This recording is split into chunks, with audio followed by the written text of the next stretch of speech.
Hello అండి. ఒక మంచి విక్రమ బేతాళ కథను విందాం.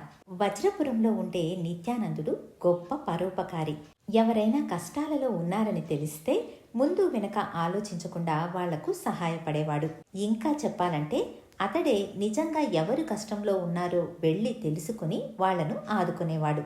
ధన సహాయం చేయడానికి వీలుగా వ్యాపారాన్ని కూడా ప్రారంభించాడు. పెళ్లి చేసుకుంటే సంసారపు ఒడిదుడుకులతో, కుటుంబ భారంతో ఇతరులకు సహాయం చేయడం వీలు కాదని పెళ్లి కూడా మానుకున్నాడు. అయితే దానం చేసేటప్పుడు మాత్రం నిజంగా వాళ్ళు కష్టంలో ఉన్నారా అని తెలుసుకునే దానం చేసేవాడు. అలా తెలుసుకోకుండా దానం చేస్తే మోసగాళ్లకు సహాయం అందుతుందని, దానివల్ల అతడి పుణ్యం నశించడమే కాకుండా అతడికి మంచి పేరు కూడా వచ్చేది కాదు. అందువల్లే యోగ్యమైన వాళ్ళు ఎవరో తెలుసుకుని సహాయం చేసేవాడు. అలా ఎంతో మందికి సహాయం చేస్తూ అవసరమైన వాళ్ళందరికీ ఆసరాగా నిలవడం వల్ల నిత్యానందుడు ఒక గొప్ప పుణ్యాత్ముడుగా పేరు తెచ్చుకున్నాడు. వజ్రపురానికి పక్క వీధిలో ధనగుప్తుడు అనే ధనికుడు ఉండేవాడు. అతడు తన వద్ద ఉన్న ధనంతో వడ్డీ వ్యాపారం చేస్తూ మరింత డబ్బులు సంపాదించసాగాడు. ధనగుప్తుడు తన వద్దకు డబ్బు సహాయం కోసం వచ్చిన వాళ్లకు ఎక్కువ వడ్డీ విధించి డబ్బులు ఇచ్చేవాడు. ఒకవేళ అనుకున్న సమయానికి డబ్బులు ఇవ్వకపోతే దానికి మళ్లీ వడ్డీ వేసి వసూలు చేసేవాడు. అతని వద్ద డబ్బులు తీసుకుంటే సర్వనాశనం అయిపోతారని జనాలు అనుకునేవాళ్లు. కానీ వాళ్లకు అవసరం వచ్చినప్పుడు వేరే దారి లేక అతడి వద్దనే వడ్డీకి డబ్బులు తెచ్చుకుంటూ ఉండేవారు. అలా ధనగుప్తుడి వ్యవహారం బాగా సాగుతూ ఉండేది. రోజులు ఎప్పుడూ ఒకేలాగా ఉండవన్నట్టు ఒకసారి ధనగుప్తుడి ఇంటికి దొంగలు పడి ఇంటినంతా దోచుకుని వెళ్తారు. వెళ్లేవాళ్లు ఉత్తినే వెళ్ళక ధనగుప్తుడి ఇంటికి నిప్పు పెట్టి మరీ వెళ్లిపోతారు. అలా ధనికుడైన ధనగుప్తుడు ఒక్క రోజులోనే బికారిగా మారిపోతాడు. ఇలా జరిగినందుకు ఆ ఊరిలోని వారందరూ తృప్తి పడ్డారే కాని ఎవరూ సానుభూతి చూపి సహాయం చేయడానికి ముందుకు రాలేదు. ధనగుప్తుడికి తగిన శాస్తే జరిగింది అని అందరూ అనుకోసాగారు. ఇలాంటి పరిస్థితుల్లో ధనగుప్తుడికి బుద్ధి వస్తుంది.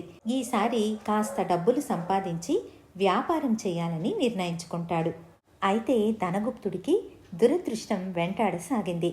అతడు కష్టపడి సంపాదించిందంతా ఖర్చయిపోతూ ఉండేది.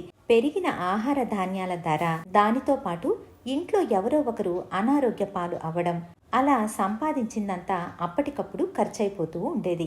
అతడికి తనను ఏదో దుష్టశక్తి పీడిస్తోంది అని అనిపించింది. ఊరి చివర ఉన్న సాధువు వద్దకు వెళ్లి తన సంగతంతా వివరించి తాను ముందు ఎలా సంపాదించాడో అన్న విషయాన్ని కూడా దాచకుండా మొత్తం చెప్పి తనకు పరిష్కారం చూపమని అడుగుతాడు. అంతా విన్న సాధువు, నువ్వు చాలాసార్లు పేద ప్రజల ఆకలిపై కొట్టినవాడివి. ఈ పాపం సామాన్యమైనది కాదు. పశ్చాత్తాపం పడడం వల్ల పోయేది కాదు. దీనికి పరిష్కారం నువ్వు 1000 మంది పేద ప్రజలకు అన్నదానం ఒకేసారి చెయ్యాల్సి ఉంటుంది. అలా చేస్తే ఈ పాపం పరిహారం అవుతుంది. ఆ తరువాత ధర్మం తప్పకుండా సుఖంగా బతుకు అని చెబుతాడు. ఆ రోజు నుంచి ధనగుప్తుడు మరింత జాగ్రత్తగా ధనాన్ని పోగు చేయాలని నిర్ణయించుకుంటాడు. అయితే ఏదో విధంగా సంపాదించిన డబ్బు ఖర్చయిపోతూ ఉండేది. ఇక తన పాపానికి విముక్తి లేదని చింతించసాగాడు.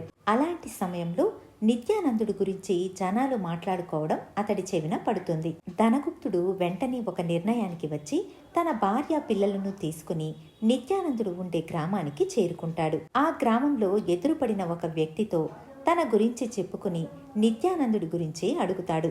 అంతా విన్న ఆ వ్యక్తి తల ఊపుతూ, నీలాంటి వాళ్లకు నిత్యానందుడు తప్పకుండా సహాయం చేస్తాడు.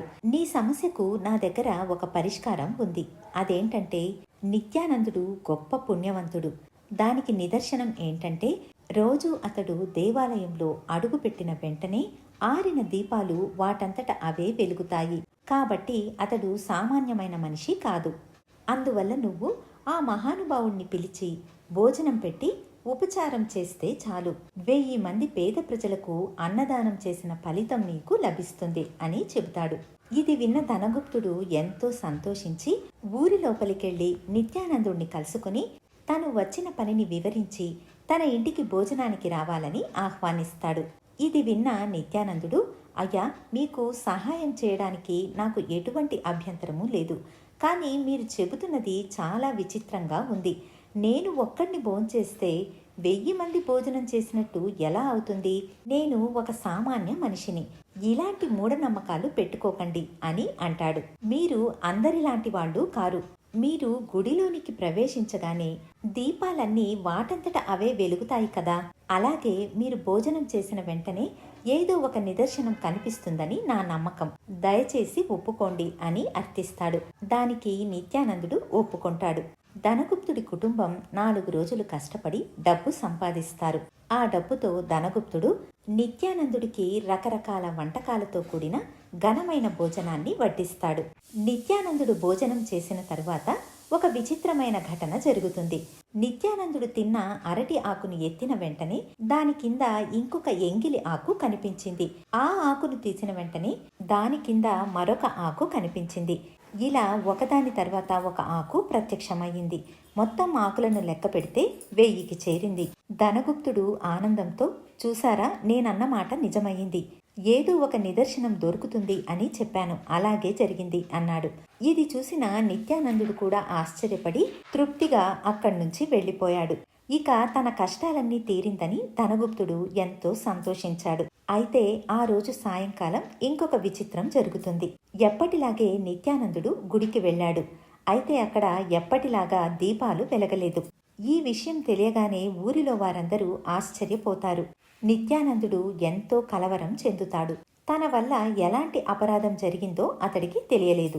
ఆ రోజు నుంచి నిత్యానందుడు దేవాలయంలోకి అడుగు పెడితే దీపాలు వెలగడం ఆగిపోయింది. నిత్యానందుడు తన పుణ్యాన్నంతా పోగొట్టుకున్నాడని ఊరిలోని జనం అనుకోసాగారు. తాను ధనగుప్తుడి ఇంట ఆతిథ్యాన్ని స్వీకరించిన రోజు నుంచి ఇలా జరుగుతోందని తెలుసుకుని చింతించసాగాడు నిత్యానందుడు. అయితే నిత్యానందుడికి ధనగుప్తుడి మీద కోపం రాలేదు. ఒకరోజు నిత్యానందుడు తన ఇంట్లో దేవుడి విగ్రహం ముందు కూర్చుని, స్వామి, నా నుంచి ఎటువంటి అపరాధం జరిగింది? ఇన్ని రోజులు నేను చెడ్డవాళ్లైనా మంచివాళ్లైనా కష్టంలో ఉన్నారని తెలిస్తే సహాయపడుతూ ఉండేవాణ్ణి. ధనగుప్తుడి విషయంలో నేను చేసిన అపరాధం ఏంటి? అతడు కొన్ని రోజులు పాపపు జీవనాన్ని గడిపిన మాట నిజమే.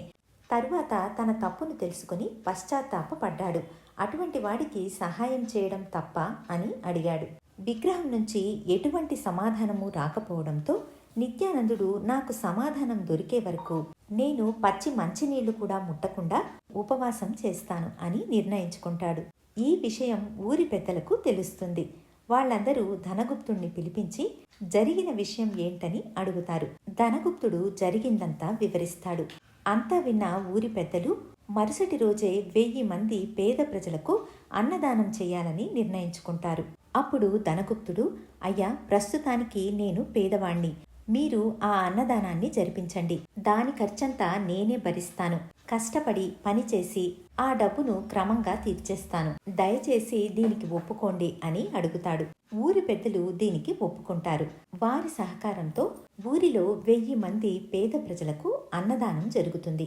అన్నదానం జరిగిన రోజు సాయంకాలం నిత్యానందుడు దేవాలయానికి వెళ్ళగానే ఆరిపోయిన దీపాలు వాటంతట అవే వెలుగుతాయి. తరువాత ధనగుప్తుడి పరిస్థితి కూడా బాగవుతుంది. న్యాయం తప్పకుండా వ్యాపారం చేసి సుఖంగా జీవిస్తాడు. బేతాళుడు కథ చెప్పి, రాజా, అంత పుణ్యవంతుడైన నిత్యానందుడు ఒక్క పూట ధనగుప్తుడి ఇంట్లో భోజనం చేసినంత మాత్రాన అతడు గడించిన పుణ్యాన్నంతా ఎలా పోగొట్టుకున్నాడు? దీనికి కారణం ఏమయ్యుంటుంది? ధనగుప్తుడు చేసిన పాపాలు అతడికి అంటుకున్నాయా? ఈ సందేహాలకు సమాధానం తెలిసి చెప్పకపోతే నీ తల 1000 ముక్కలవుతుంది అంటాడు.